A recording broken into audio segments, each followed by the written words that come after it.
Kell Brook, you have to take your hat off to him. He did that. He jumped up 2 weights. He made a gallant effort, and he never quit against GGG. Dom threw the towel in. You understand what I'm saying? And again, Errol Spence, he went out on his shield. But last night, for me, was the end of the road, because the way that he got dissected in that 4th round, and the way Terence, did you see the stance? The way that he finished, the karate stance, the positioning, yeah, some kung fu business, some Jet Li business, and clap. I say, yeah, this brother ain't a joke. And it's no shame, because Terence Crawford is pound for pound top 3, and now he's pound for pound top 2. It's an argument between him and Canelo. And I can see the reason why people say, oh, Canelo is the best pound for pound fighter in the world because of his resume and the guys that he's fought, right? But what I must say, there's been no cheating allegations against Terence Crawford. Here we go. You had to pull out that one. But let's not, bro, that's another story, bro. Don't diss my man Canelo, bro. Anyway. So who do you think Terence Crawford should fight next?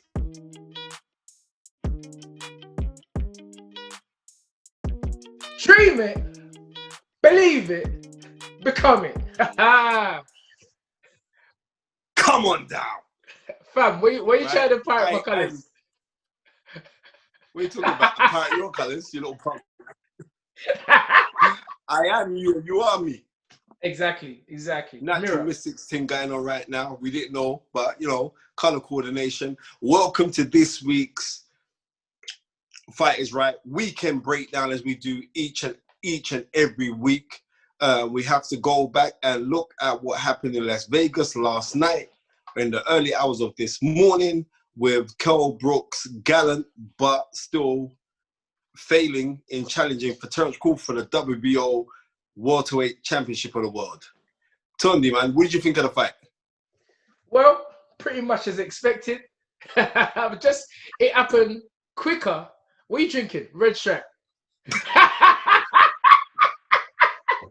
Bro, Spence, we don't advertise no drinks.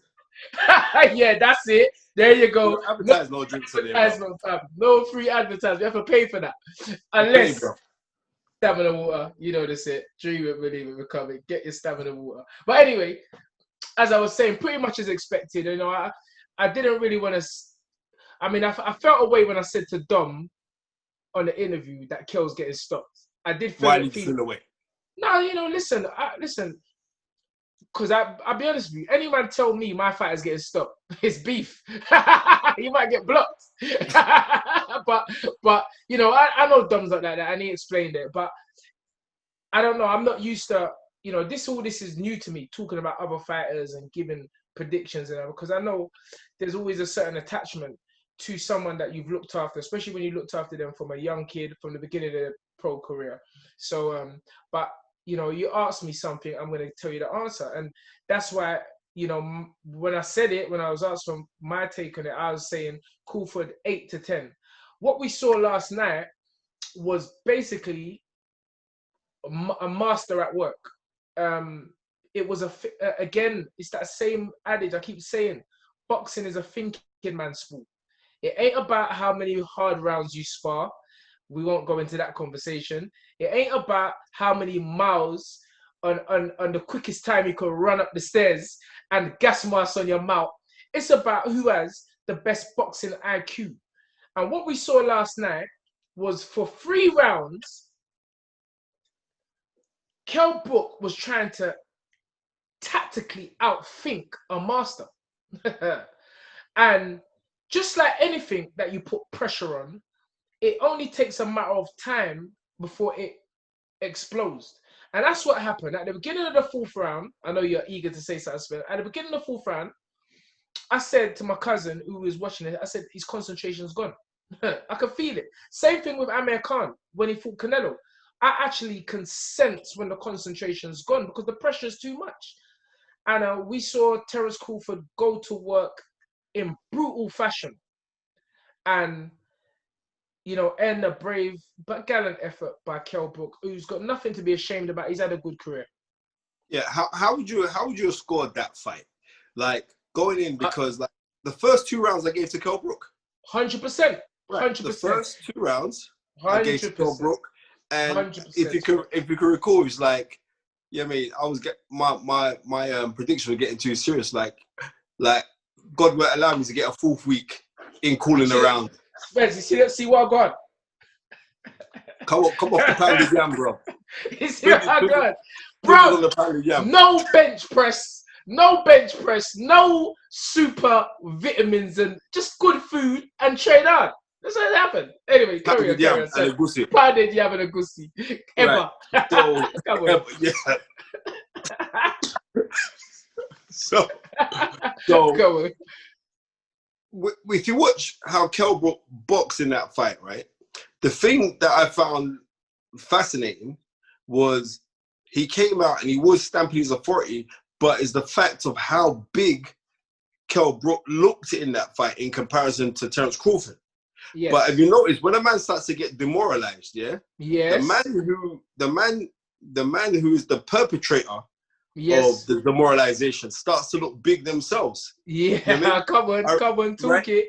Right, because I remember this. I remember this. What was it like? 1991 when Terence Crawford fought Merrick Taylor. Sorry, Terence Crawford. Terence Crawford. Terry Norris, what you been watching Umbrella Academy, innit? Just go back in time. Yeah, go on. And when Terry Norris boxed Merrick Taylor, when he started off, even though Merrick Taylor was a man that moved up from 140. 140, yes. Yeah, then he won the 147 title when he beat Aaron Superman Davis, right? And then they said, right, they lined up this fight for him was going to be a mega fight because Terry Norris just beat Sugar Ray Leonard famously. It was that February of 1990. So he's like, right, the knowledge. Come on, man, we try, right? So we was looking at that fight with all the ingredients and think, oh man, this is gonna be a great fight. But what happened in there? When Terry Norris, when they first started off, they looked at the same size. And as Terry Norris started to doof him and bounce on him, front of him, hard left hooks at him, Terry Norris in stature made Merrick Taylor look like a smaller fighter. And that's what we saw yesterday. Because as soon as like when round 3, right, in round 3, Terence Crawford started to get his pace, he started to switch it up, he started to stay southpaw. And when he was staying southpaw, he was stabbing Kell Brook back to his chest. Because that's what Kell Brook was doing. Kell Brook was stabbing to the chest. And that's when you know it's great fighters. Because great fighters say, wow, what are you doing to me? And that's working. I'm going to use it on you. Yes, sir. Right. And that's adaptability. Yes. And that's, key essentials of a great fighter. I think, again, you're always going to have your people that say Kell was at the end of the road. He was in it. Even I would say Kell has been in some hard fights. The Golovkin fight, literally, that was a crazy fight to take. Chris Eubanks didn't want that fight. And he's jumped. He priced himself out. Yeah, that means you don't want it. That means you don't want it. That's what that means. Frank Warren done told me about them tricks there. Frank used to say to me, "Turn the way you don't want to fight, you just have to price yourself, mate." That's the easy way to duck a fight. And listen, Kell Brook, you have to take your hat off to him. He did that. He jumped up 2 weights. He made a gallant effort, and he never quit against GGG. Dom threw the towel in. You understand what I'm saying? And again, Errol Spence, he went out on his shield. But last night, for me, was the end of the road because the way that he got dissected in that 4th round, and the way Terence, did you see the stance? The way that he finished the karate stance, the positioning, some kung fu business, some Jet Li business, and clap. I say, this brother ain't a joke. And very calm, very gracious, very respectful to Kell. And Kell was very respectful to him. And I don't like the way the American commentator said, take your money back to Sheffield and get out of here. Bro, the commentator, pure liberties. But this is what I'm trying to say.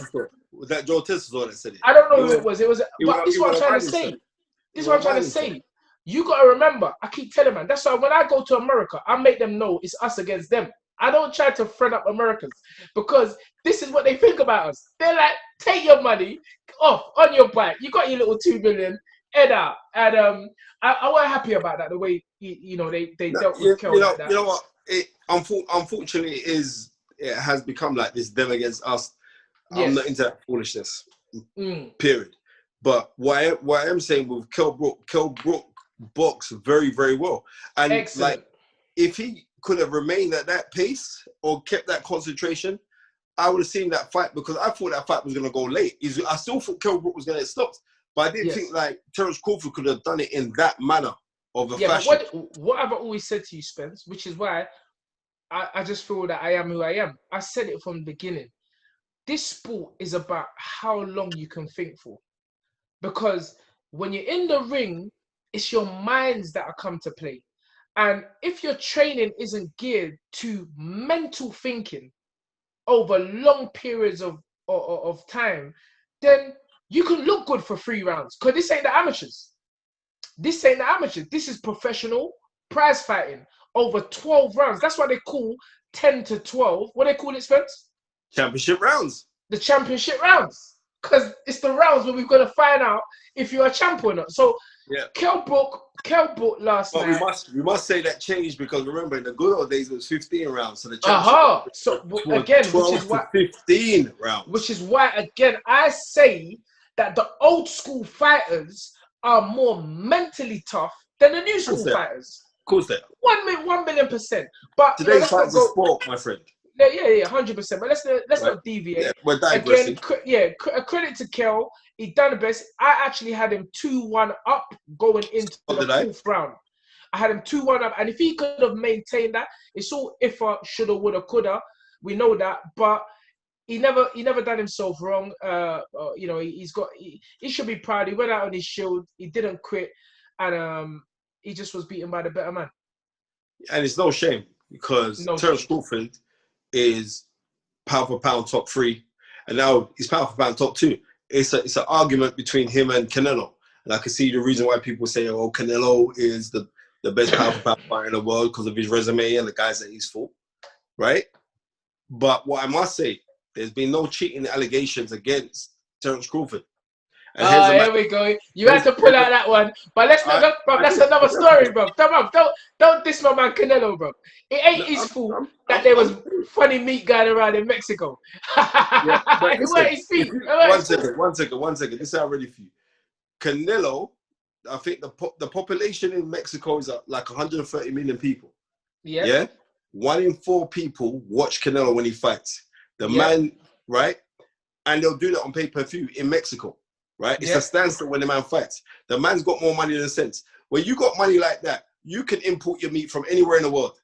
You can import cow from Mars, right? Which is not being contaminated. But that's another thing. That's another story for another day. Yeah, we're going to break that down. We're going to break that down. But let me tell you something. Mexicans are very homely people. They're family people. And I've seen them in Vegas. All 10 of them will just go into a little thing, the whole family, and bust food from whoever. So, yes, I get what you're saying, but steroids don't make you fight technically. Steroids don't make you fight better. I've said this for time. Wasn't Fernando Vargas on steroids when Oscar De La Hoya broke him up? Apparently so, yeah. Yes, he was, sir. Yes, he was, sir. See, this but Tunde, you're repeating what I always say. That stories don't make you a better fighter. Okay. Well, there was no need to bring up Canelo. Understand? We know he's the pound for pound number 1. I'm just saying. I'm just throwing that one out there, bro. All right, cool. I'm just throwing that one out there. And also, I have not seen Terence Crawford get outboxed by a man 3 weights lower than him. And who's that? Was it Amir Khan outboxing Canelo when they fought? I don't know why people go into this. I was there, Spencer. I was there ringside. You're looking at. I'm telling you what it means. It means you see things you don't see on television, and vice versa. And vice versa. Listen, but let me tell you something. Canelo weren't getting outboxed by Amir Khan. What Canelo was doing was just waiting. He was letting him throw all them business and just picking 1 shot per round. 1 shot per round. 1 shot per round. Then when he see the opening, the fight was over. He weren't getting outboxed. I refute that immediately. So, but anyway, okay. Wait, Spence. This is Kell Brook Crawford post fight. No. He won, in my opinion. This is what I'm trying to say. I think you got some pounded gum in your eyes, bro. I think the goosey pepper sauce went in your eyes, bro. Nah. Let's But move on to this, brother. anyway. So who do we think Terence Crawford should fight next? Sean Porter. And you know what? I just phoned Sean Porter and his dad. Sean Porter's in church. His dad was driving on the motorway. So we'll most probably get him next week. Sean Porter's got his podcast as well. So yeah, maybe we're gonna have to do a This is what I'm trying to say. The fighters need to stay on their game. Yeah. Fighters ain't supposed to be doing podcasts. All of them This is what I'm trying to say. This is why Terence Crawford is running away with this thing. And Canelo is running away because on their craft. They're focused on their craft. What are you doing podcasts for? But anyway, that would be a great fight. Terence Crawford v. Sean Porter. That would give us a better idea because Sean Crawford, he comes up short a little bit at times, but he always gives a great account of himself. And I would love to see that fight. Sean Porter is that war of attrition, and also that it's like. The next thing I want to touch on, loads of people been phoning me, sending me messages, sending a message to the Fight Is Right as well, saying that Kell Brook only took this fight for a payday. No, he never. No, Kell Brook went in there to win. Kell Brook actually thought that he was going to win that fight.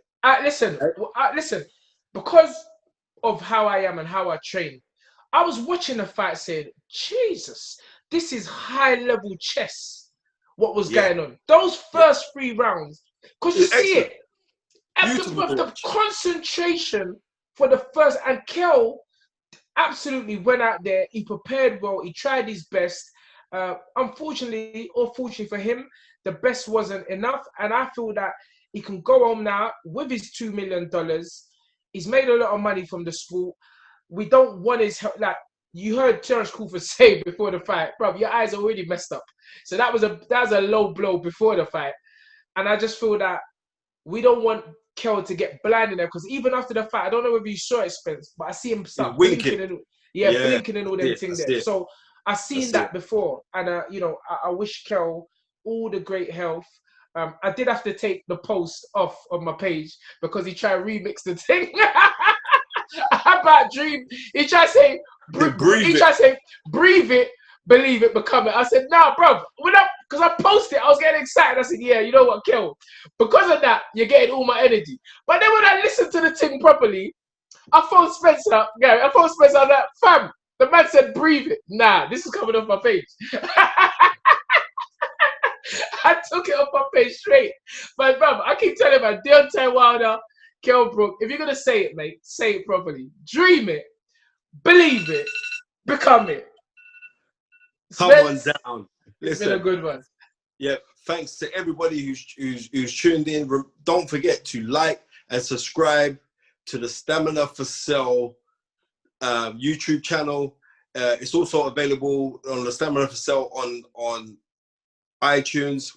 The show's also out on Radio Boom, and we're all over. The show's all over. Keep on listening, keep on supporting, keep on subscribing, and remember to comment because we like to engage. Interaction. Right? The interaction is the counteraction for the multinational.